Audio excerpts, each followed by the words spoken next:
is only war.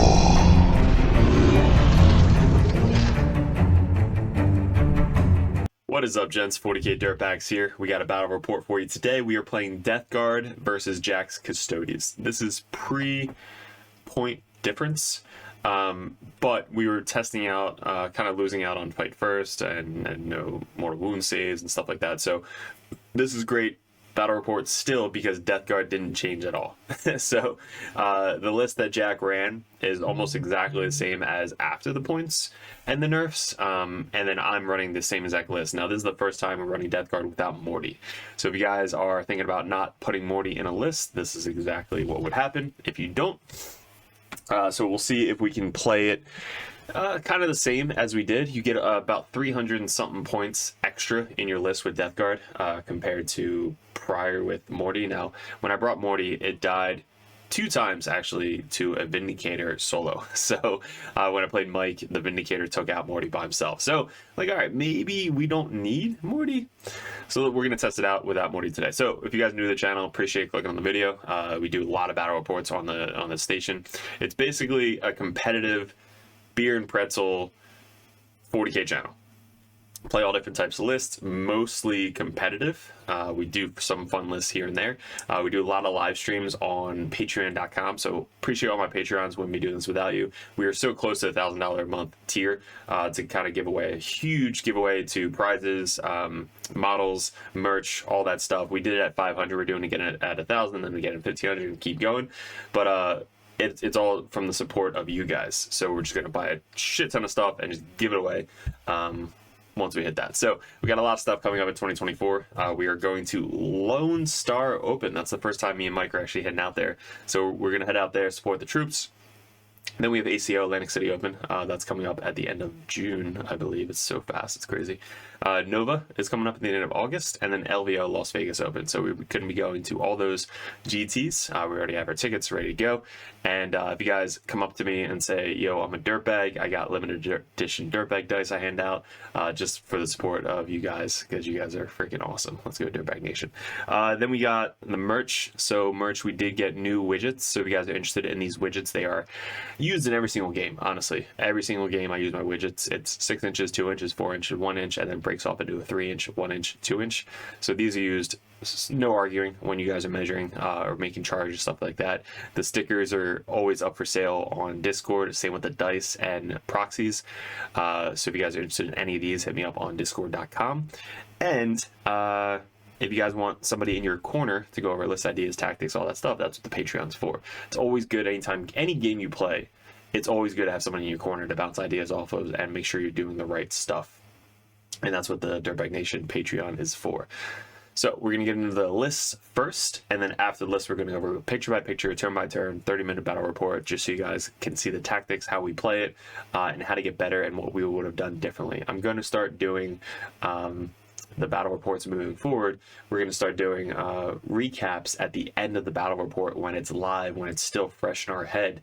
So that's going to be posted up on Patreon only, so you guys get to see kind of another video of what me and my opponent were thinking after the game, right after the game, just so you guys can think, oh shit, that was good, this is what I would have done differently. So let's get into the video and we'll go from there.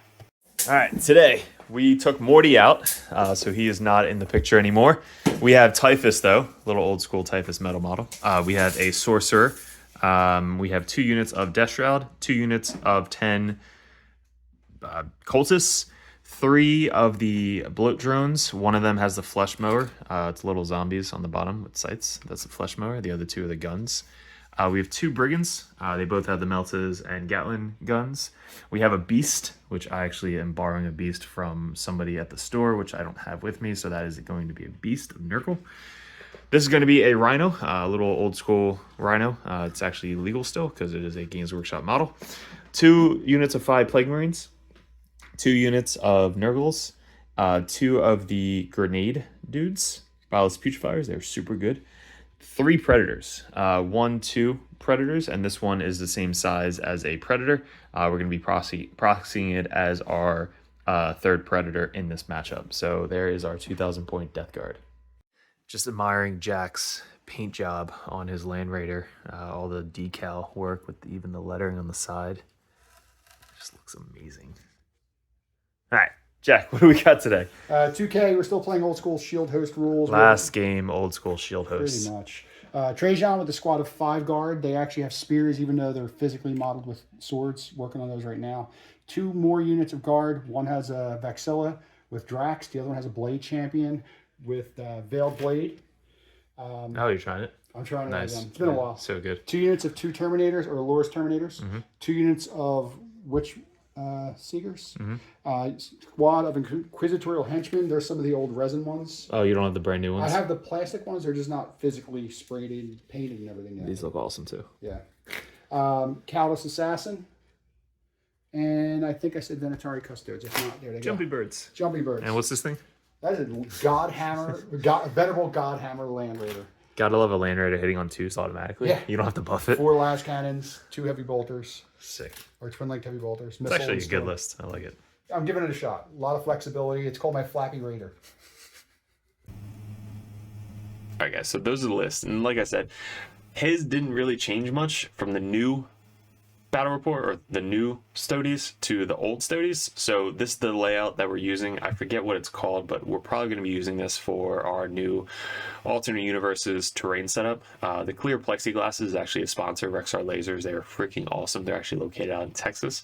If you guys are interested in getting these clear plexiglasses, they're really good for setting up and bringing anywhere. So they're super thin, and you can bring them in any store you guys want that you get practice on for RTTs and GTs.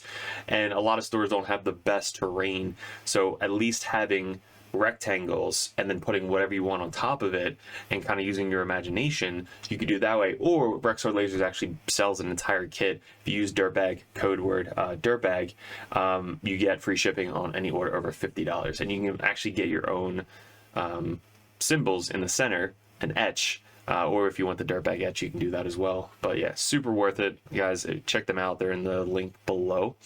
And again, if you use Dirtbag, you get $50 free shipping on any order over $50. So to my right here, we got, I did tactical, he did fixed. So we did Chosen Battleground, which is one of my favorite missions. I actually have to write that down. I'm doing a secondary Chosen Battleground. So that mission is one of my favorite, and it's also one of the hardest, I think, to be really good at it and know kind of what you're doing. So Chosen Battleground is going to be a video coming up, probably on Patreon first. But Chosen Battleground, you place your objectives before you determine which side you're going. So you roll off the place to objective, and then you roll off after placing them to see which side you get. So it's almost a game within a game. Now, he set up 1, 2, 3. I set up 1, 2. Depending on what army you're playing, you kind of want to set up all over the place or together. Custodes want to set up together because they're just tanks sitting on the objectives. So he chose these 2 and then that side because he won the roll off, and I got this one and that one. It's corner deployment, so it's 22 inches up over here, and then it's all the way to the corner over there. So it's 22 inches up over here, all the way diagonal to the corner, 22 inches up there, all the way diagonal to the corner. So it's like a weird setup, but Chosen Battlefield, it's great. And then the terrain setup, we have the rectangle, rectangle, rectangle, rectangle, long rectangle, little L here, little L there, and then 2 little pieces over here. You can't really see, but little rectangle, clear plexiglass up there. Everything's ruins, line of sight blocking. And the center is not. So if you get in the center on the center pieces, it's not line of sight blocking. And everything else is 2 inches. So we are playing Take and Hold. So it's hold 1, hold 2, the max 10. And at the end of the game, you get up to 15, depending on how many you have on the objective at that time. So this is our deployment. Huge castle right here without Mortarion, and then over here he's got the Land Raider with Custodes, Draxus, Sisters out front, Sisters over there, a couple guys in Deep Strike all the way over here.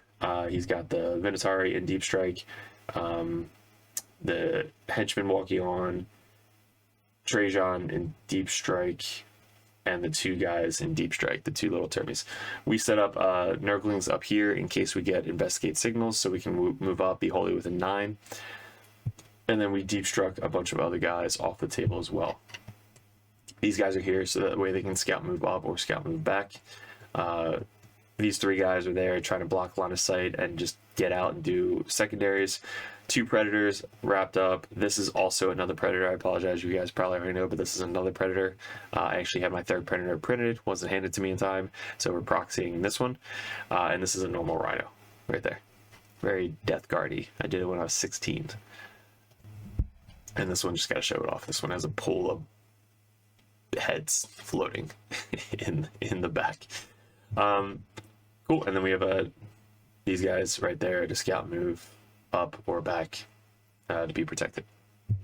So we get turn 1. We get aerial denial and deploy teleport homers. Why I love Death Guard cultists so much is because when you put them up aggressive and you do get turn 1, they're going to get you secondaries almost every single time. So we scout move up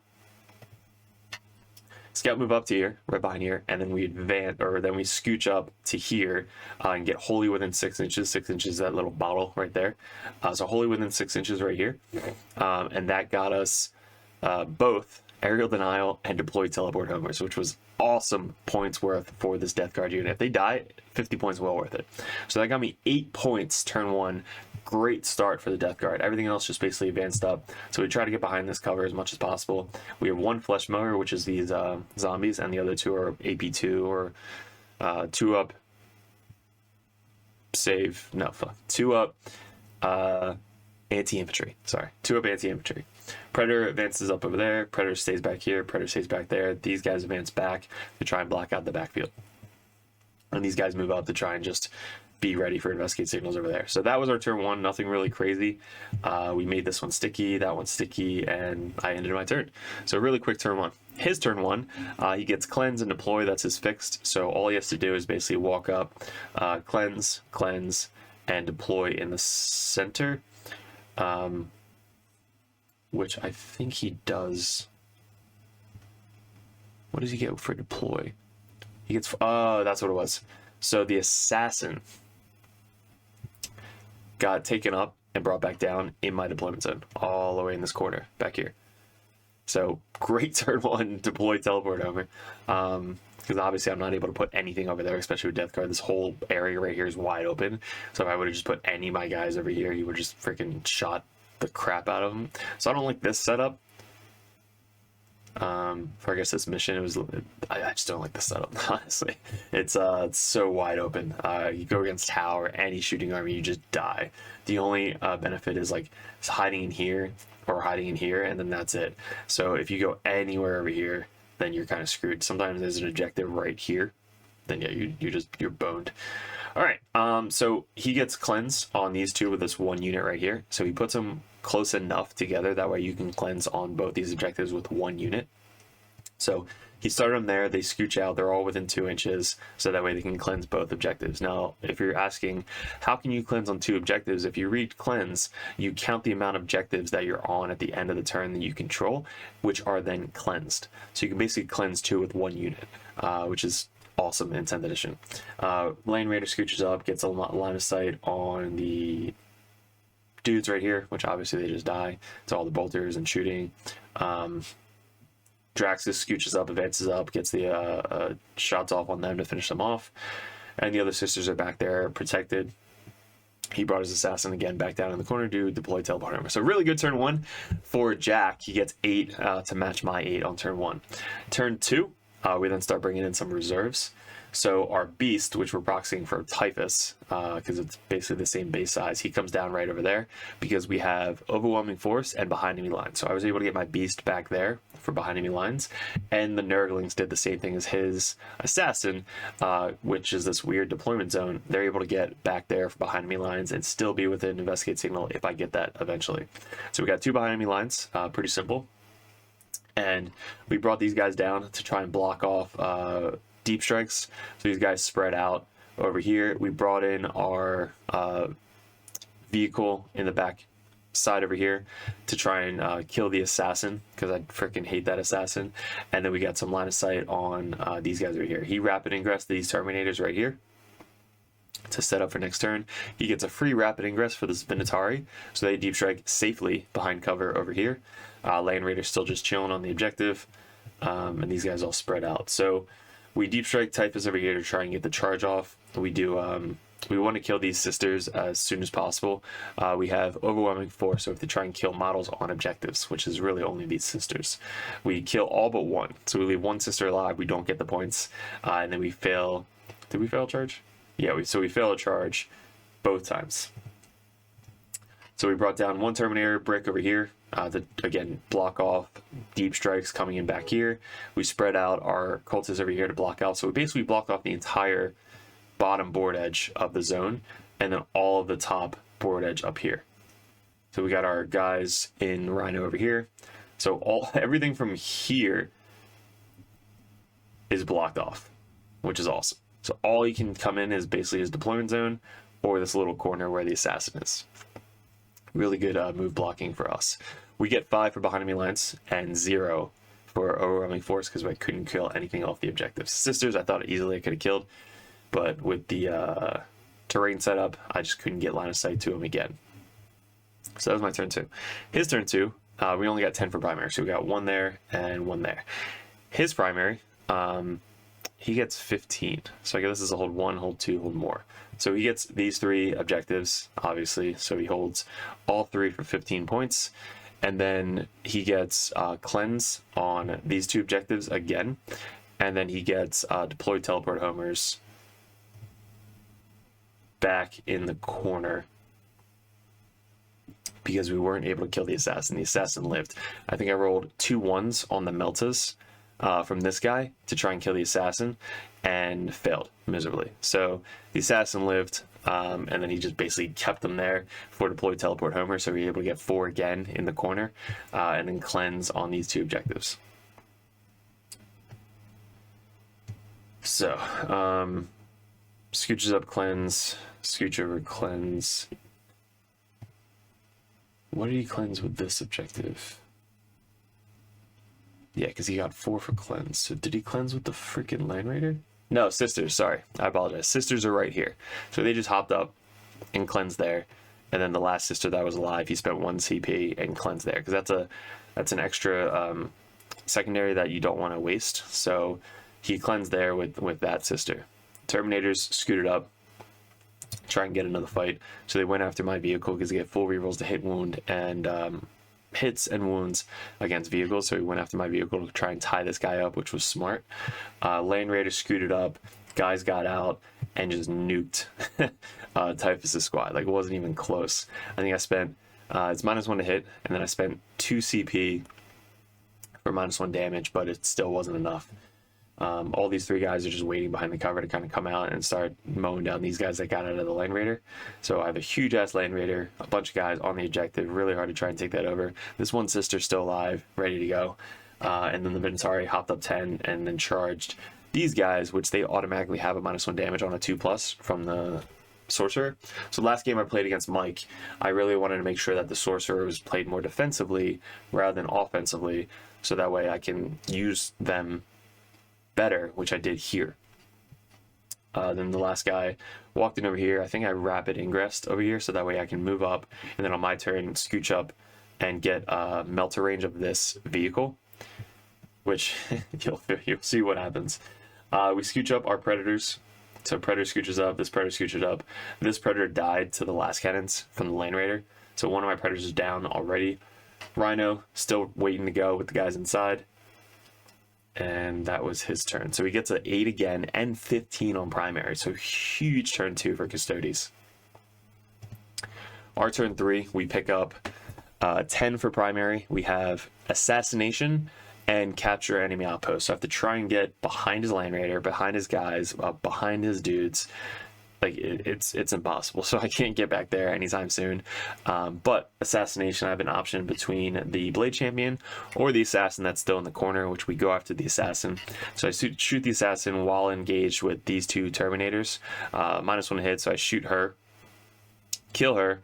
Nurglings run over here to kind of try and be protected. This guy, the guy died over here. The one brigand died over there. I shot them, and then it died in combat to the Terminators. The other Brigand scooted up here, and then I couldn't get in range of this thing, so I went after the dudes that were in combat with my guys over here.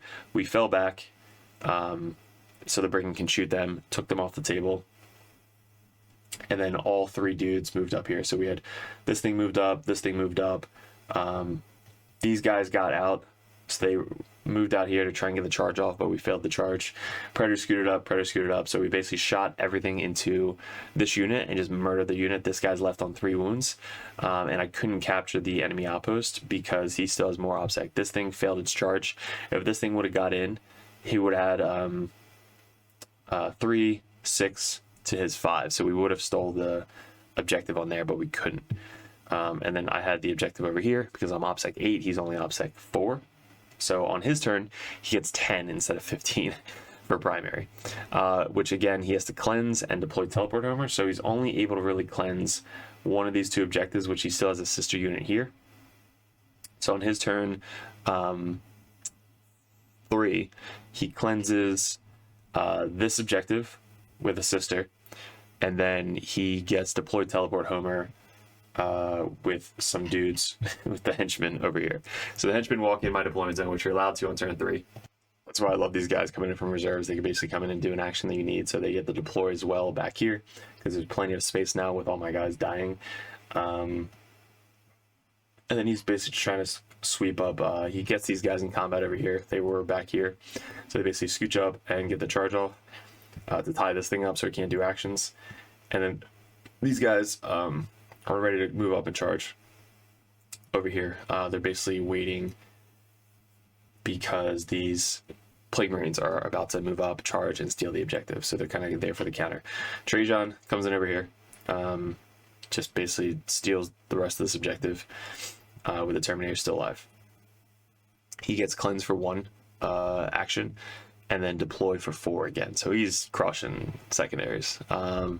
For us, on turn 4, we pick engage in all fronts and storm hostile objective. So storm hostile objective, we have to try and take this over, which we do with our Plague Marines. So they scooch up and make that charge, steal this objective because they're all 2 OBSEC. Terminator scooch up, charge, and then the Flesh Mower, or this one is the gun, so it's still just kind of waiting there chilling.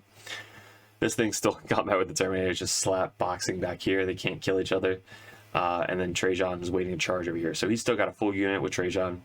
Or I'm sorry, he's got 2 guys left with Trajan because we put the who did we put into there? We really have no line of sight going this way.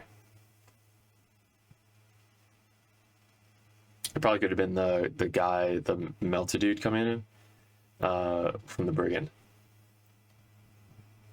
So yeah, so the Brigand came in, so I guess we needed Trajan to kill the Brigand. And how do we get line of sight onto these guys? How did we kill Trajan's unit? Okay, so the Predators were over here. So one Predator was down over here to get line of sight onto Trajan's unit. Shot them, killed a bunch of them, and then next turn moved back this way because there's so much stuff left on his side of the table. So I think the Predator was one that took out that unit a little bit. All right, so on my turn, we have to go for engage on all fronts, which we have. We have this guy still in this corner, Nurglings, Cultists, and the 1 solo Nurgling over here, all getting us engaged. And then for Storm Hostile, we took over this with the Plague Marines, like I said. So this thing still has a ton of wounds. He then moves up his guard unit, making this sticky, which still has it in the new codex, which is the new detachment that we have in the game coming up. We have a new Custodes game to watch coming up in the next battle report. These guys scooch up, charge my Nurglings. We have, I think, 11 wounds I did for Overwatch from this thing. So AP2 ignore cover with Overwatch, 11 wounds. So we kill, I think, 2 or 3 of the dudes on an Overwatch, which was hilarious. These 2 Terminators are still tied up in combat. Trajan has to be over here to do an action, which is the cleanse. That's going to get him more points than him committing over here. And then these 2 guys got picked up and dropped back down last turn into my deployment zone to do cleanse for basically deploy teleporters for basically the rest of the game. which I won't be able to kill them unless the Predator moves up here and tries to get all of his guns on there. So he basically finishes up this unit. We kill the Land Raider finally. But yeah, these guys come in and just nuke the crap out of these Plague Marines. Then these Plague Marines get out from the Rhino that advanced up. So the Rhino advanced up from back there. He moved back over to there. And then next turn, the new Plague Marines get out, ready to go up here. So I moved the Rhino up. They got out 3, and they're basically there to shoot and throw a grenade onto these guys because I was too far to charge. So I figured I move up as far as I can and then get out to then just finish off the squad of shooting. These guys are still on the objective, so they're doing pretty good. The Sorcerer with the Terminators are surviving. So then we finish off the rest of these guys. He still has 2 Terminators left. We had a big turn 4. He had 2 Terminators left there, 1 Terminator left with 1 wound here, which we had no prisoners, and extend battle lines on turn 5. So this guy saved him, but we killed the Land Raider, Draxus, the squad, and finished off Trajan's squad over here. So it's only Trajan left. He's got 2 Terminators up there left, 1 Terminator down here left, and that is it. So that's all his squads are left. To our Predator shooting, just mows down Custodes. We have 1 Flamer left, 5 Plague Marines left, 2 Terminators with a Sorcerer left, and this little freaking beast that's still stuck in combat up there. This thing's sticky getting us points, this thing's sticky getting us points, and then we're basically just been fighting over this objective for the entire game. So, his turn 5, he gets a 10 for primary, and then he gets 2 for cleanse, because he basically gets Trajan just to do a cleanse, and then he gets 4 again for deployed teleport homers back here. So, really, really, really close game. We finished up, guys. Let's go to the last thing. 89 to 88 Custodes. Now again, this is prior to the new codex, but it plays exactly the same. We didn't do any fight first. We didn't do any of that crazy stuff. No making of guys. So we were basically practicing the new codex. So essentially it's going to be running the same way. But look at how close this game is. This was such a good game between me and Jack. He loves this list. They're not as tanky now with the mortal wounds going away and the dev wounds, because I did throw a lot of grenades. I did. Is there any other dev wounds that I have? It's really just the grenade strats. Yeah, so really just the grenades that really put a lot of wounds onto him.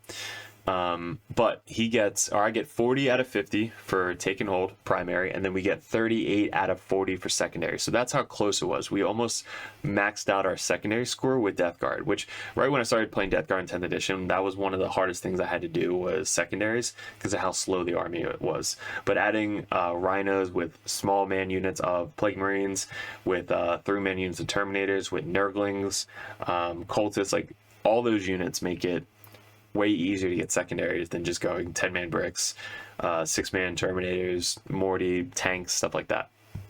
So did we notice a huge difference without Morty? Not a huge difference. It gave us a lot more units to do secondaries with. And you notice 88 is not a bad score in a tournament. So if we would have had just one more primary or kept him from one more primary, we would have won the game. We kept him to 14 out of 20 for cleanse. And then he had 20 out of 20 for deployed teleport hammer with that assassin coming down turn 1.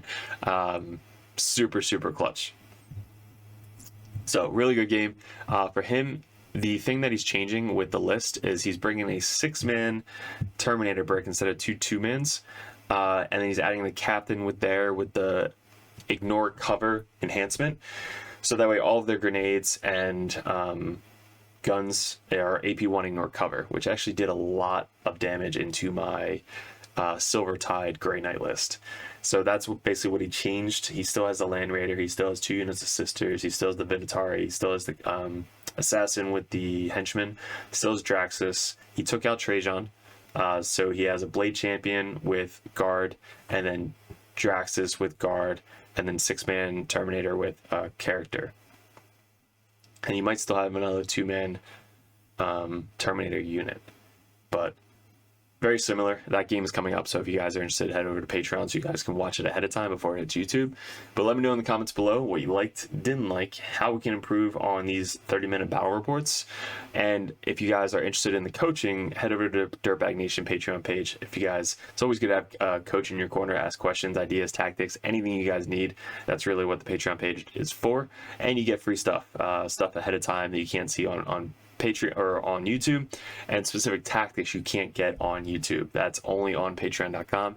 Live battle reports only on patreon.com, and grandmasters get specific battle reports they want to see, and once a month calls to go over RTTs or GTs that are coming up in your area. So guys, really appreciate it. Hit that subscribe so we hit 10K and give away some more stuff. Appreciate it. Good luck, and we'll see you in another video soon.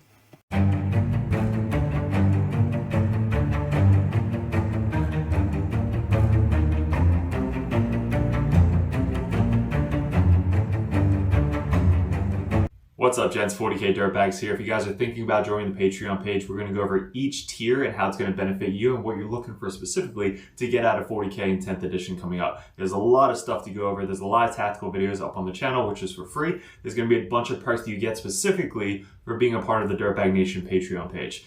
So first off, we have the first tier, which is $1 a month. You guys get first access to the videos over at patreon.com. You also get access to the Discord, which is specifically a private link in the Discord that only Patreon members can see. So you guys will have first access to that. Also a benefit is Patreons over the Dirtbag Nation get live streamed games on patreon.com streamed from YouTube, but there's only links specifically for the patreons.com. So not only do you get first access to these videos, you also get to see live stream games specifically only on patreon.com. The next tier is the Justicar. You guys get a shout out on every single video on YouTube. You also get to support us a little bit more. You get first dibs at voting on Discord, as well as you just kind of say, hey, I just want to be a Justicar Dirtbag and support you guys a little bit more than that $1 a month tier. But you get all the same access as well as the different color over on the Discord.